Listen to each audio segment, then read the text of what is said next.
Hey everyone, welcome to EmpowerU podcast, and I'm Steve Holt, your host, and we have with us today Jeff and Jan Paulk, who Jeff and Jan were at the University of Georgia when I was at the University of Georgia, and I came to know the Lord my freshman year at Georgia, and then so did Jeff. Correct.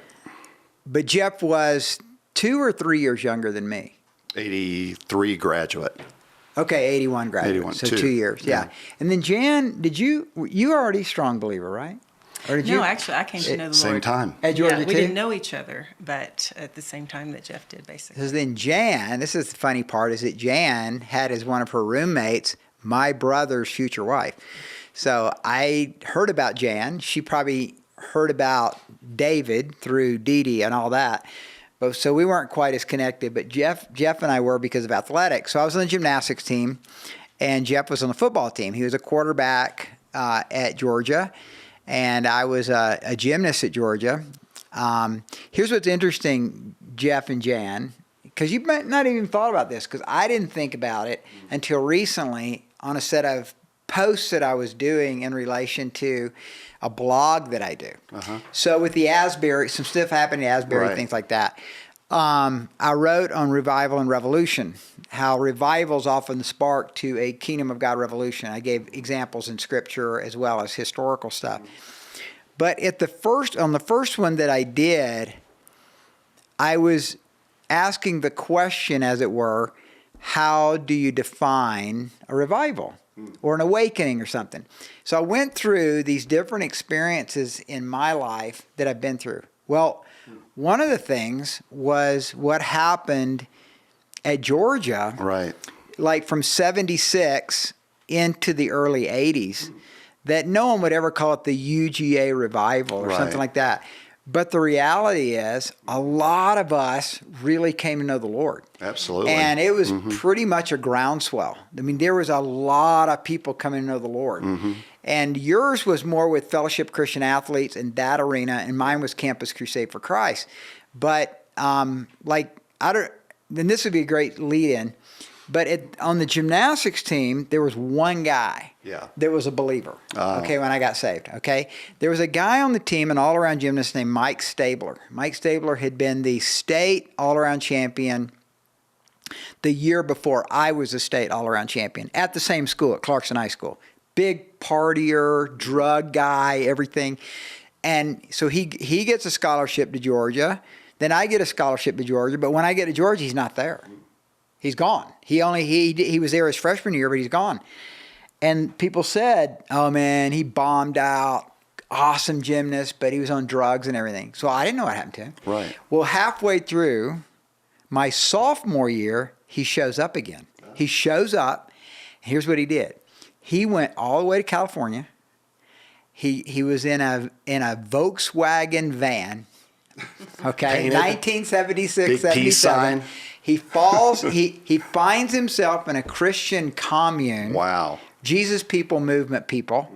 Gets radically saved. Wow. Comes back, and what was that paper that was at Georgia? The Banner? The banner. Yeah. Okay, he was front and How you like center. that? I got that. He was front and center, showing him an iron cross with it, and it says something like "Born Again Stabler is back" or something like that. So now we team up because the guy the only Christian on the team, he graduated. Wow. So now I'm it. And then we connect, and he's like, dude, you're a believer. Yeah. And then he goes, yeah, I knew you were a believer. Because I didn't do drugs and stuff. So he just thought I was a Christian. Yeah. I said, no, man, I got saved last year. So did I. So we start talking about everything. And then almost everybody on the team got saved. That is everybody. So, well, almost. How many people on the 12. 12. 12 guys. That's huge. I know. That's and amazing. my coach hated me. Yeah. Because I can because imagine. everybody partied so much and nobody wanted to party anymore. Right. And the only guys who didn't get saved were really nerds. Yeah. And so these were the nerd gymnasts. So they didn't party anyway. Didn't matter anyway. But they didn't know the Lord either. But tell us a little bit of, why don't you tell us a little You want me to tell you my both of conversion? you guys just jump in Okay. about what was happening at Georgia at that Yeah. time and what you were experiencing. That's actually not the point Right, of of the this. podcast. So it won't be- This is not I'm not what we gonna want. take- This is not I'm not what we gonna take decided as to long talk as about, Steve. but I'm going to talk about it anyway. All right, that's good. Because it's a good lead in Yeah. to then what you guys did. You got married and everything. But Right. So just in a nutshell, All right, in a kinda what nutshell, happened. it's a long story, but we had a group called the Church of Christ. Remember those guys? Oh yeah, and that And quarterback, they that were other very- quarterback, yeah, he was like yeah, there really was into We're it. not going to talk names. I know. And he came to me one day when I was a freshman and said, "Why don't you come to Soul Talk?" Yep, Soul and I went, Talk. "Okay, I remember I'll that. come He to invited Soul me Talk." too. Oh, did he? Yeah, right. When He I was in a invites hot tub everybody. one time, or not hot tub, Hot but, tub. but the thing you put your knees in when you're. Remember those tubs, bro? Oh, yeah. those metallic Ice tubs. tubs. There was Yeah. ice. So I think Yeah. I was in one of those. He came up and he was to Soul Talk stuff. Okay, yeah. And I thought it was a cool idea. I didn't Yeah. know what he was talking about. Yeah, well, I had a really difficult freshman year so far. Okay. Because I wasn't starting. And, you know, when they recruit you as a quarterback, you think you are going to be the starting quarterback. You're going to take the team to the national champion. You know, that's just how they Right. train you when Yeah. you're a senior in high school. Brainwashing. Yeah. And so that wasn't happening. And I had some Really? issues. Yeah. As a freshman, that wasn't happening. It's not happening. Oh, I'm so And sorry. anyway, so I started really seeking. And I really started trying to figure out who I was. And it sounded intriguing. You know, God, that's cool. Maybe I need to figure out who God is. So I'd take off and go to one of these soul talks. Well, my mom's a pretty strong Christian, but she's Methodist, so she had been christened. Well, no. So when you go to that church, the Church of Christ, the moment that you're pulled out of the water is when you're saved. And so I looked at Jeff and I said, "Hey, man, is my mom going to heaven or is she going to hell? She was christened." And he goes, "Hell, straight to hell. She has to be dunked. You better get her dunked now," you know, type thing. And so that really got me seeking. And I continued that process until, big story, we're not part of it right now, but I gave my life to the Lord in a car driving back from Auburn after I had a concussion. Whoa. And it was just me and God. I saw Jesus on the cross when I was driving back. I've told you that story. And so I gave my life to the Lord there, and then everything changed. I went back to Soul Talk, and I told those guys, I said, "You're wrong. Let me tell you about grace." And so God had just poured himself into me like I didn't understand it, but he was speaking through me to them. Several of them came to know the Lord, really came to know the Lord after Wow. that. Yeah, it was That's pretty incredible. cool. And then there was a group of guys that I didn't even know that were on the team that were actual Christians that were going to Watkinsville First Baptist. And so they invited me there, and I went, "I'll go." So I went there. That's where I met your brother. And that's kind of how Jan and I got together. But it was at a party. She can tell you that real quick. But so I guess that's how I came to know the Lord. You're up. Well, you know, one thing I would say, yes, we met because of FCA, because a friend of mine met Jeff there and introduced us. He and our other friend didn't like the guy I was dating, so they replaced Jeff, and it was a good replacement. But I would say, I'm going to back up a little bit to you're talking the sports teams. Watkinsville and the amazing number of people that we saw come to know the Lord that were our age. One thing that we've talked about many times is how many of those are still walking solidly with the Lord. You That's know, right. it wasn't just for that Wasn't a moment. flippant thing. Yes, With their yes. same Are original still wife. married, still walking with the Lord, and I love that. You know, I just love that. You know, it's awesome because that's who God is, right? So when did you guys get married? I mean, how did that was that like right after you graduated, or was that? It was right after Are he y'all about graduated. the same yes. age, or you? I'm a year older. Okay. Yeah, yeah. All So. right. So, So how, then- yeah. So how did it happen? Well, we actually met at a lake house at Lake Lanier, and the guys that I just mentioned, my friends, actually arranged the whole thing. And so Jeff walked in, and the way he tells it is that he saw me sitting across the room playing my guitar with my long blonde hair, right? That's exactly And he was just done. I said, "I'm And marrying honestly- that girl." That night I Come said on. that. Yeah. Come on. Yeah.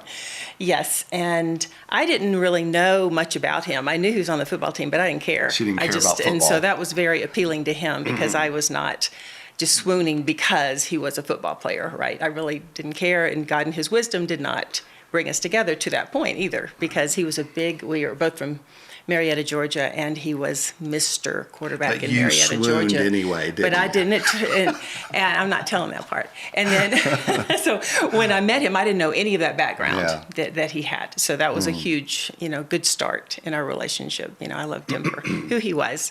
And it took him a while to come around, actually, a little bit, to completely come around, but he did. Yeah. It's okay. Well, you know what? It's something about someone who starts to appreciate you just for who you are, right? And that was the same thing with Liz. Liz is in California. We meet, in China smuggling Bibles. Oh, wow. And so she doesn't know anything about me, and I don't know anything about her. But we were attracted to each other. Right. So so that was a good step, a beginning step, and everything. Yeah. So you guys got married. Now here's the part where I really want to hone in, because I think now with your military background for both of you guys, there's a unique message about the arena that you guys went into. So you were ROTC? I was. And on the football team. That's right. So when you 2 went, years though, not the 4-year program. That's right. It's a big difference. Yes, I remember that. Well, what's the difference? The difference is the first 2 years, you don't have to be a part of the ROTC. You just come in as a junior. Okay. And so then you go to like a summer camp for 6 weeks. Okay. And that they teach you all the, how to march and all that kind of stuff. And then you come back from that, you take all your exams, and then they select you for whatever position you're going to take. And I got a pilot slot. So Jeff becomes a pilot, goes to weapons school. He's Top Gun, and then for 25 years, 24. F-16, F-16 and F-15s. and F-15 pilot. And Jan is the wife of the man who's kind of putting himself in danger all the time as a pilot. So here's where I want to go: is what has been the journey of being this is absolutely true ever since I've known you. Didn't know Jan as well, but I know this is true because of the people who did know her. You've been pretty fired up, man. I mean, you stayed consistently on fire for God. Fired up for the Lord? Yeah. And then you go to this arena where not everybody's too fired up for the Lord. That's right. So how did you navigate your faith as a pilot without compromising anything? Okay. Living for Jesus in the F-16 pilot world. Right. I think that is a fabulous question because I think it's true for every profession. No matter what, That's right. No matter what profession you go into, there are going to be these struggles, and the majority of people are not going to be Christian. So I think the very first thing, and this goes back to football, and I really think that when I gave my life to the Lord in 1980, and then in 1981 I was thrust into being the president of the FCA, where we had groups twice the size that you had this morning, which was 400 people, right? So we had 400 men there this morning. That was awesome. Yep. But we had twice that many in an auditorium, and I didn't know the Bible, I had a couple of guys, though, come along and hold my arms up because I was the spokesperson, but they were the ones that were really telling me what to say. So they were awesome men of God. And what that taught me is that, you always hear this, it takes a lot of people around you that support you and love you and care for you and want to see you grow. I mean, what do we talk about in Worshiper Warrior? That's what I talk about with all my guys, that it's important to be able to have people around you that you can count on, you can share the truth with, et cetera, right? So it started there. And then when I got to the military, it just started all over again. And it feels like everywhere I've gone, it just kind of starts over again. And God has proven himself to me. If I stay faithful to him and I give everything I have to him, then he's going to work that out for his glory, not my glory, for his glory. And when you get that picture, then it changes your whole perspective, right? You're not going there to be the best Top Gun pilot. Yes, I was number one. You were right. I was number one at, but the reason I was at Top Gun, we can call it that because most people don't know it. The reason I was is because of the very simple rule that Jesus said. Love the Lord your God with all your heart, mind, soul, and what? Strength. And then love your neighbor as yourself. Okay, so that second part of it, when you walk into a new organization, you don't care about what they think about you. You're really looking at them and you're caring about what they are all about. And when you do that, then they all of a sudden begin to slowly open up.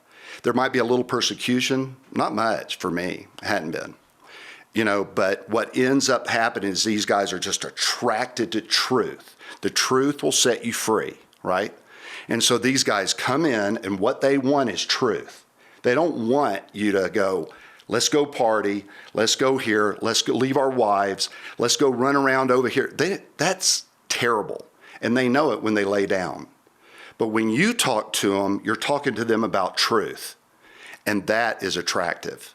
And that's why everywhere I've gone, I've had groups of men and women. We've had Bible studies, etc., where men and women come because they want truth.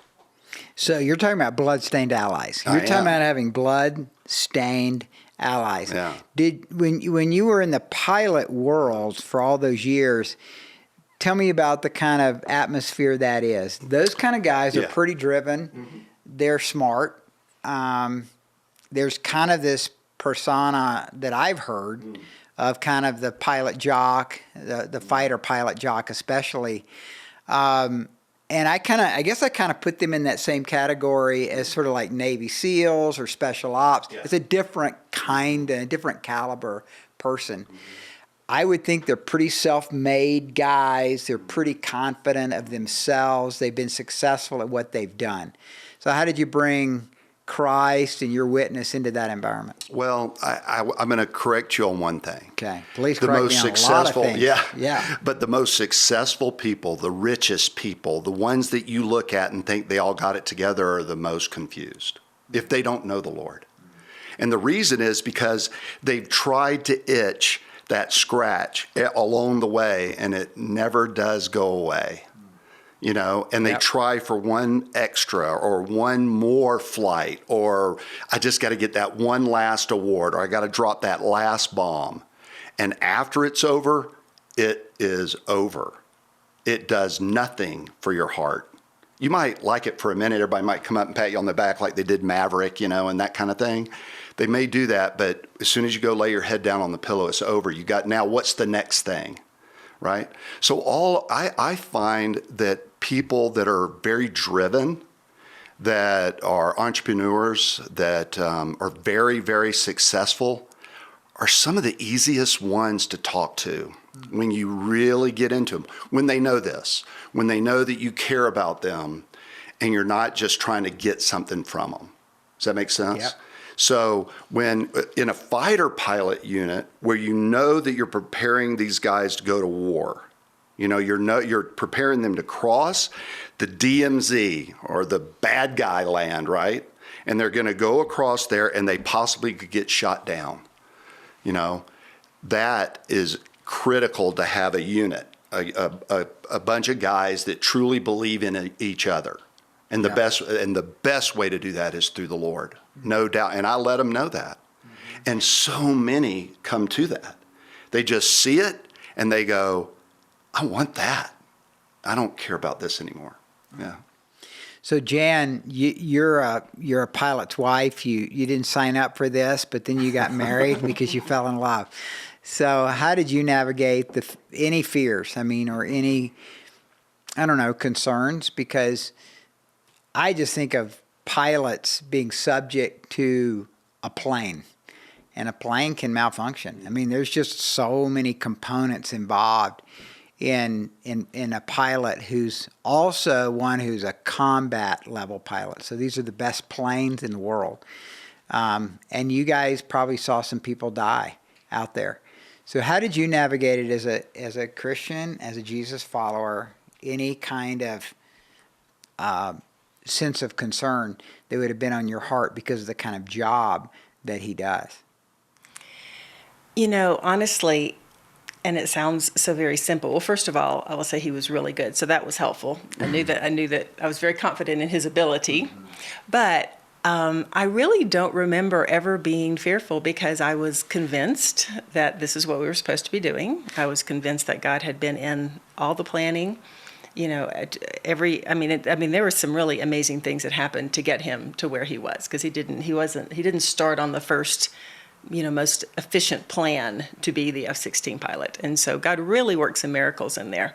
And so by the time we had gotten through all that, I was so confident that we were doing what he was supposed to be doing, what God wanted us to be doing, that I just, I was not fearful when he walked out the door. I was not fearful when the phone rang. I knew that God had it. And really, that's pretty much how it was during our career, which was a beautiful place to be, because there were some who were very fearful. Yeah.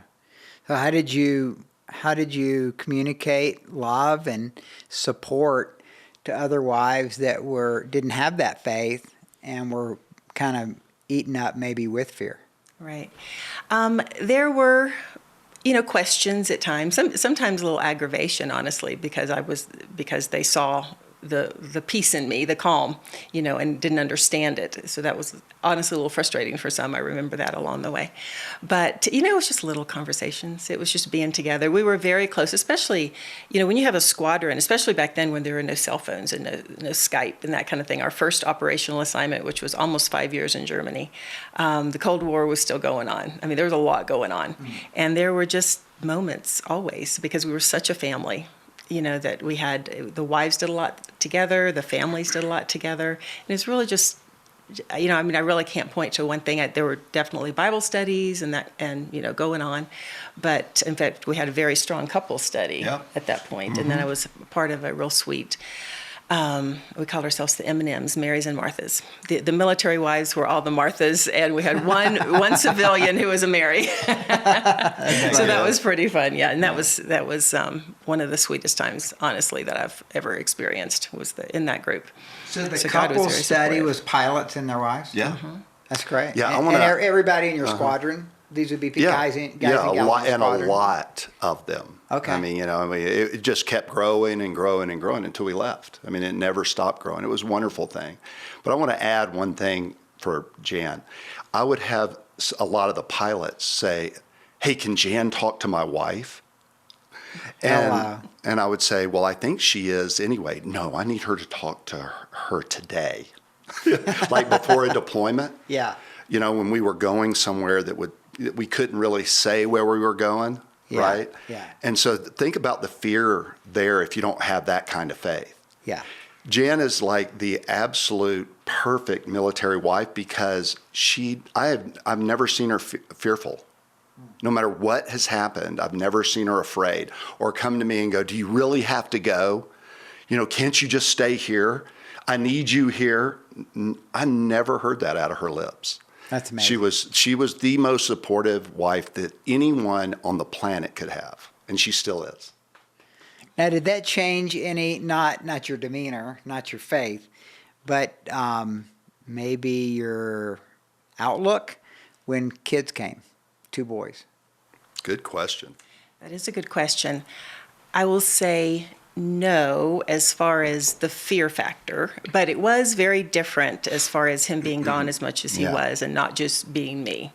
There were many conversations, and I almost feel like I remember being so exhausted for many, many years, because I was determined to get up as early as I had to make sure that I got my workout and my quiet time in, to spend that time with the Lord in the morning. I just felt like that was absolutely imperative. I cannot do this if I do not have that going on in the morning, where we've talked, we've gotten everything before my boys got up. Mm-hmm. And so that was huge. And I don't regret that. I tell girls even now, I don't regret that for a minute, because they're, I can't get up any earlier than I do. The boys got up at 5:30 for about 2 years.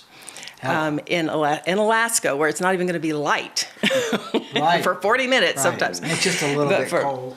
Right. And And Dark. so I had to beat them, and I will say God was so faithful. I see that as him just pushing me, nope, not giving that up. Nope, nope, nope. Keep it up, keep it up, keep it up. Well, we've had this conversation, Jeff, about discipline. Yeah. And the value of that in success. Yeah. In So any important. endeavor. Yeah. You and I we get frustrated sometimes with those that we feel like are around us that just can't seem to get their act together in Yeah. some of these basic discipline Right. areas. So talk to me about that, because I think discipline. that's key also Yeah. to how you weathered the storms of the Yeah. vocation Yeah. of being in the military year after year after year. There was something in you that kept Yeah. you strong. Yeah, well, of course it was God, but I think you hit it. You and I are naturally driven. Not everybody is naturally driven. There's a lot of couch potatoes out there, but that doesn't mean they have to stay on the couch, right? And so there's some really cool disciplines that you can go through to help someone in those areas. 21-day fast. Fasting is really important, but if you go through this like a 21-day fast, or you're going through something where you go, I really need to change the way that I'm doing business and I need to walk in a different way. 21 days is magical. The Daniel figured it out, and now we have the benefit from Right. Daniel, right? Right. So if you do anything for about that amount of time, then that will change habit. Yeah. Number one. Number two is you got to have somebody come along beside you. You got to have a brother. Especially we're talking now, not the couple piece. We're talking about other brothers in Christ. Yeah.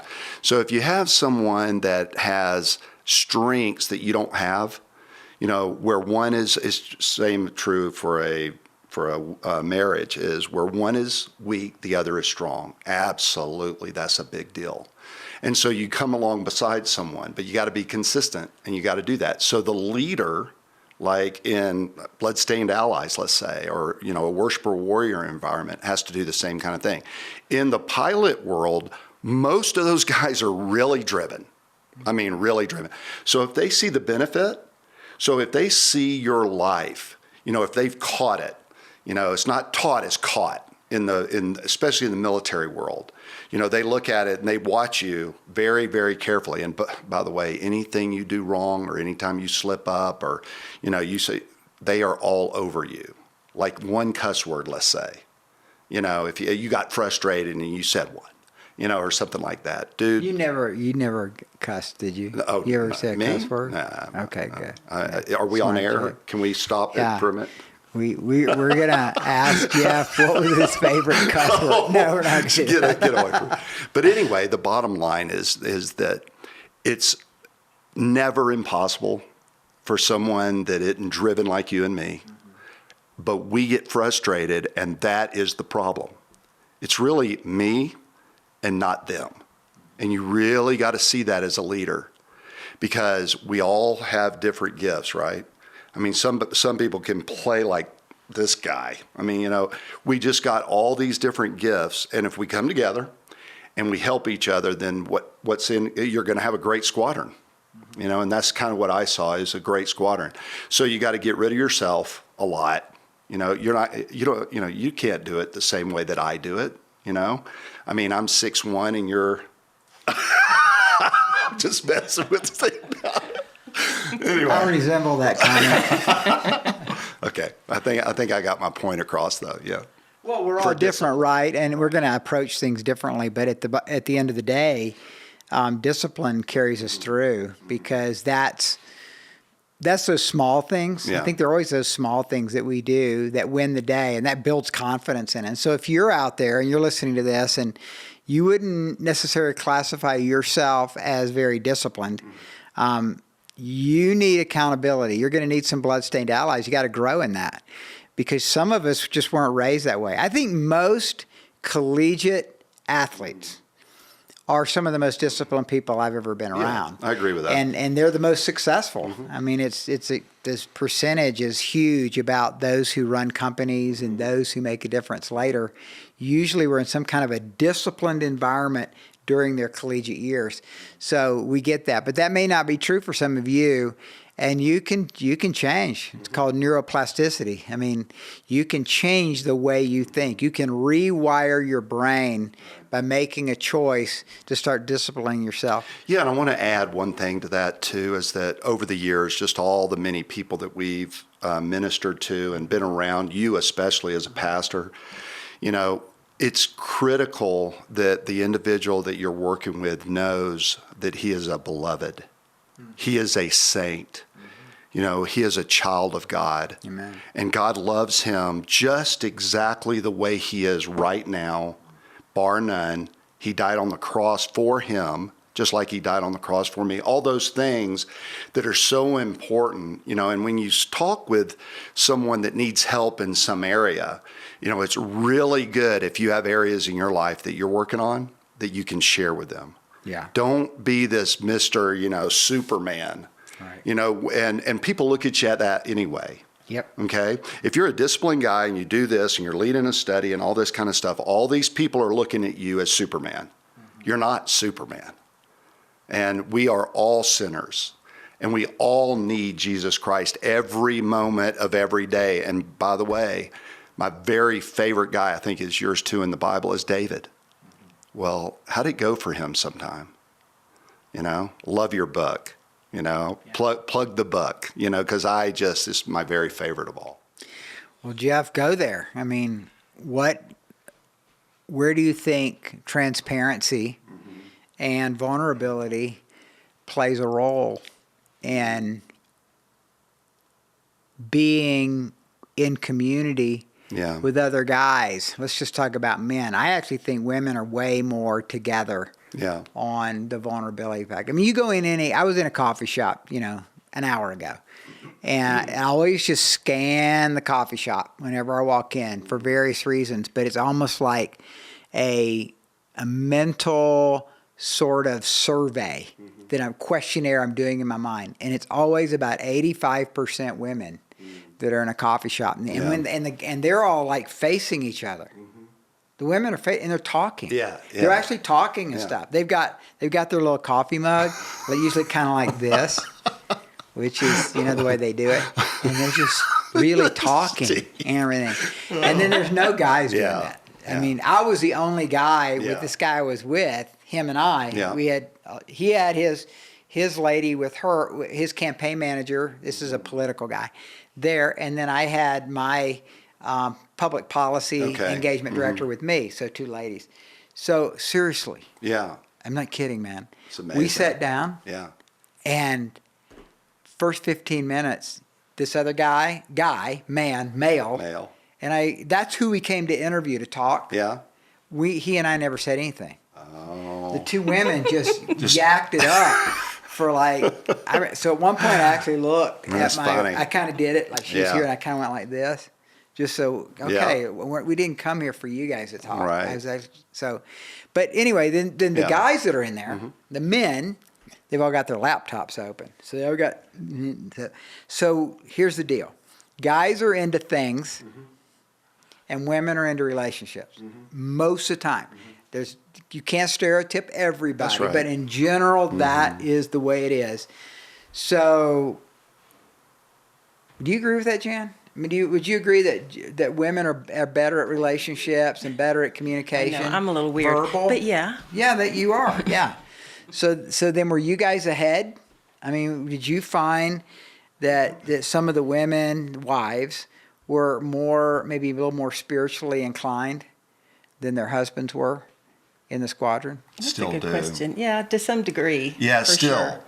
Well, Jan. Overall. Yeah, I think overall. Yeah, but it's good for you to talk about this because you have your women's groups and the moms and stuff. But what I'm always impressed with in our church, anyway, the road is a little bit different because of what you've fostered here. But our women in our church are they meet all the time. And these meetings are they're powerful meetings. This isn't just and it's more spontaneous, right? I mean, you guys want to be together.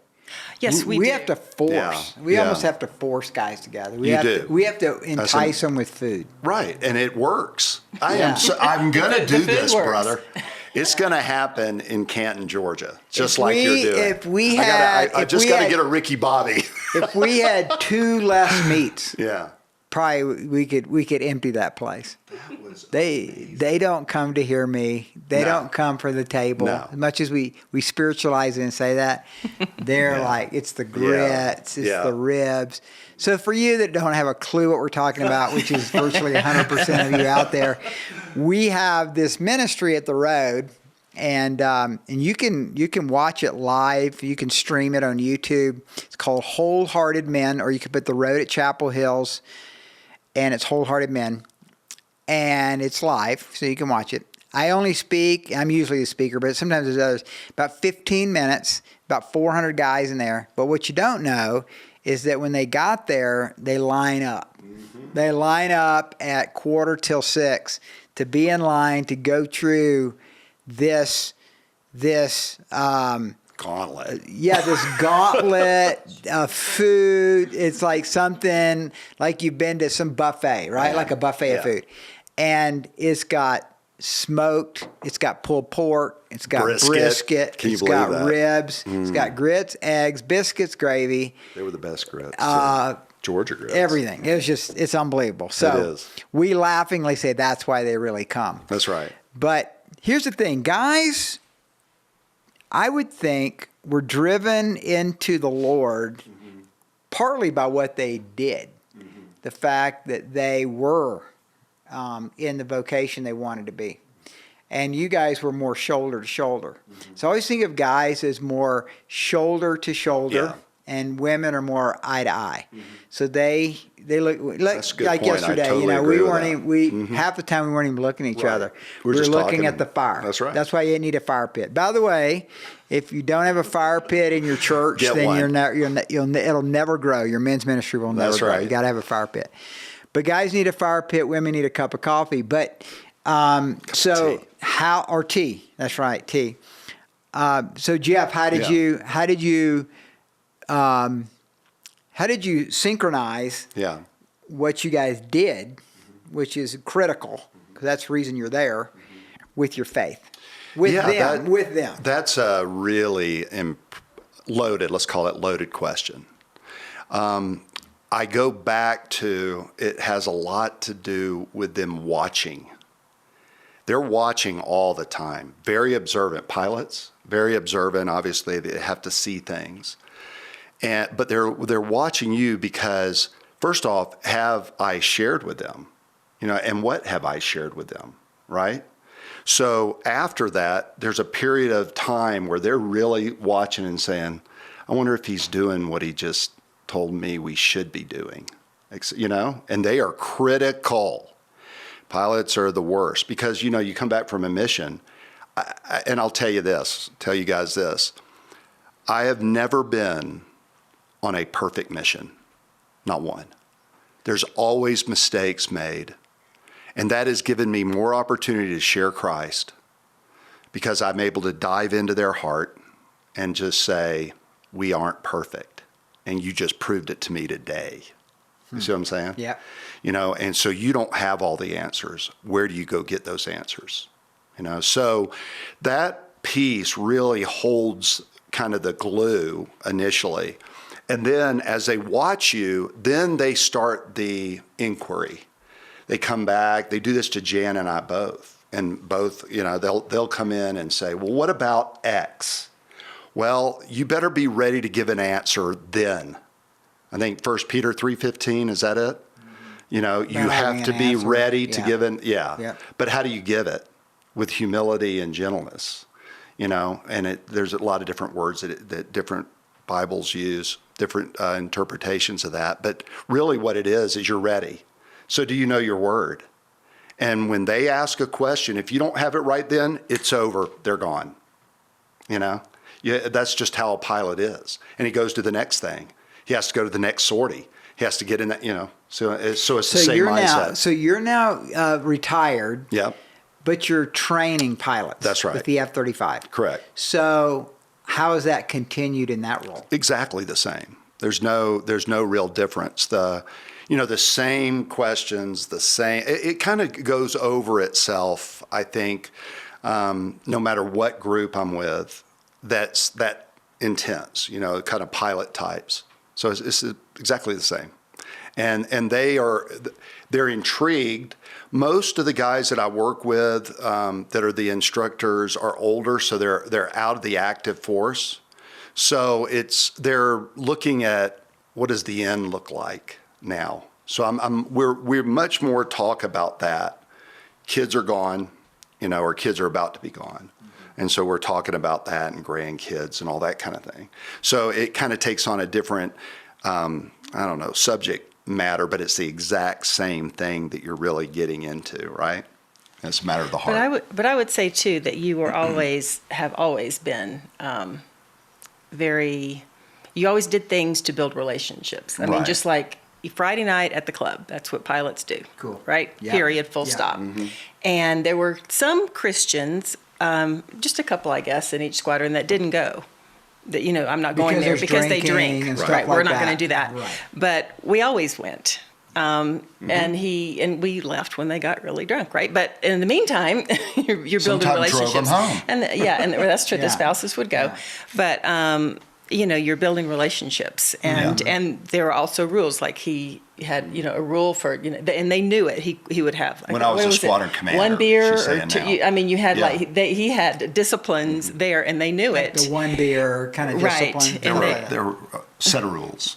Pilots love rules, so I had about 5 of them. So. And they knew for that. You. And yes, for I'm talking about your rules. Oh, my as a rules! Christian. I get it. Yeah. Okay. My personal. And they talking about watching so not when him. I was a squadron commander, is he going to have more beers than he said? That is true. And is he ever going to get drunk? Yeah. And so I think that was huge because they loved it. I mean, that's we'd walk in the huge. door, and they were so glad to see him, and that's always been a thing. He's always taken the time, and. Not had to have rules such that I'm a Christian, I cannot involve myself with these people. Right. Which I mean, so you were modeling. Could we just look You're at trying Jesus? to be a good witness. You were doing everything you could to do that, and you were hanging out. But it was easy. Isn't it easy? Yeah, it's easy for us to do that because how does my day start? How does our day start? Yeah, with the Lord. Yeah, I mean, we don't go, there might be a day or two thrown in there, but we don't go a day where we don't get up and dive into God and stay with God. And then when you do that, think about what that does for your beginning of your day. And if you see victory at the beginning, victory comes in the afternoon, then victory comes in the evening. And you see this guy and you've talked to him, and the next thing you know, he's asking questions. It just rolls right down the hill like it should, right? Yeah. So, Jan, what would be your piece of advice to a military wife whose husband, this is going to be a career. He's going for it. And there's just inherent risk involved. Your focus needs to be on Jesus. Amen. And when your focus is on Jesus, then everything else will fall into place. And He is going to take care of your husband, and He's going to take care of your children, and that's it. I mean, it's just all about where your focus is. So seek first the kingdom of heaven, and all these things shall be added unto you. Yeah. What about you, bro? What would you say to someone who's looking at a military career as a Christian? Yeah. What's your choice words to coach them? Well, what a challenge you have today. I didn't go through some of the things they're going through today. Gender ideology, are you kidding me? Y'all talk about it at the road, I know you do. So it's a totally different world now than when I was in. But one thing is solid and stays the same, and that is my relationship with the Lord. If your heart is drawing you to the military, I would strongly suggest you do it. Because it doesn't really matter the profession. It matters what you do with your time and your profession. That's so good. Well, thanks you guys for being Enjoyed here. it. And how much I fun. learned so much. I learned so much from you guys. I always do. But this is your arena. This is your unique calling. Right. And you're still in it, really. And I just think there's a lot of young guys coming up right now that are very concerned Yeah. for the very things that you're talking Right. about, for sure. And then they get married, and I think the divorce rate is pretty high. It is. Among law enforcement, first responders, and military. Those are all kind of, I consider those kind of danger jobs. Mm-hmm. And so there's inherently unique situations with that have to be navigated with a Right. strong faith. Mm-hmm. So what I'm hearing you say, both of you said the same thing, that you've got to make your focus the kingdom. You That's got to right. make your focus Christ. You got to have an intimate walk with Him. That starts each day. That ends each day. That is the standard by which everything is judged by, is your relationship with the Lord. And I think it's just beautiful. And I think for any vocation, whatever you men and women that are out there are listening to this, this is true for a pastor. This is true for a mechanic. This is true for a business owner or a mom or a dad, is to make your intimacy with the Lord the number one thing when you start each day, to be in prayer. We call it PB&J. Yeah. That's what we call it at the road. Prayer, Bible, and journal. Did you guys keep journals? Absolutely. Okay, yeah. You So know that's the way why? I grew up. I heard that, That growing was up. that was in college. Yeah, That's where that came. Yeah. In Crusade, man, that was just hammered into us. And I have a funny story. This is a little bit off topic here, but Standard. but Ethan Perkins is married to Deborah. Okay, one of my daughters, and he was out at the pool at someone's house, and this person said, what's that book thing you have there? And he goes, well, this is my journal. Why do you have a journal? Perfect. And he goes, well, because I have a relationship with God, and this is my Bible. I was spending time with the Lord, and I write down what God's teaching me. And this person goes, nobody will ever read that. And he goes, well, that's probably true. Hopefully not. So I don't know why you do that. So we got ingrained in us early on, didn't we? That being able to take notes, being able to have a relationship with the Lord, Yeah. and that journaling. So I there's call mine letters to the Lord. Letters to the Because I Lord. sit down That's and write good. letters to the Lord in the morning. They're beautiful. Not just I do don't read just some of them. take notes. Man. I'm like, and I don't want to hear my thoughts. I don't just Yeah. put my thoughts on paper. Who cares? Wow, I want to hear that's God's good. thoughts. That's really good. So that's for all those girls out I there that care. probably like that better. yeah, I know you beautiful. care. I would read yours, but I don't even know that I want to read mine sometimes. But anyway, I've got boxes. Yeah. They go back to freshman year, and I'm sure you Nice. guys do too. Well, thanks for So having us, bro. having that is important. Well, thanks you guys for being here, and it's been awesome to Thank you. Fun. hear your story again with a Yeah. few more details Right. and more twists in it. Thank you very much. Appreciate you guys.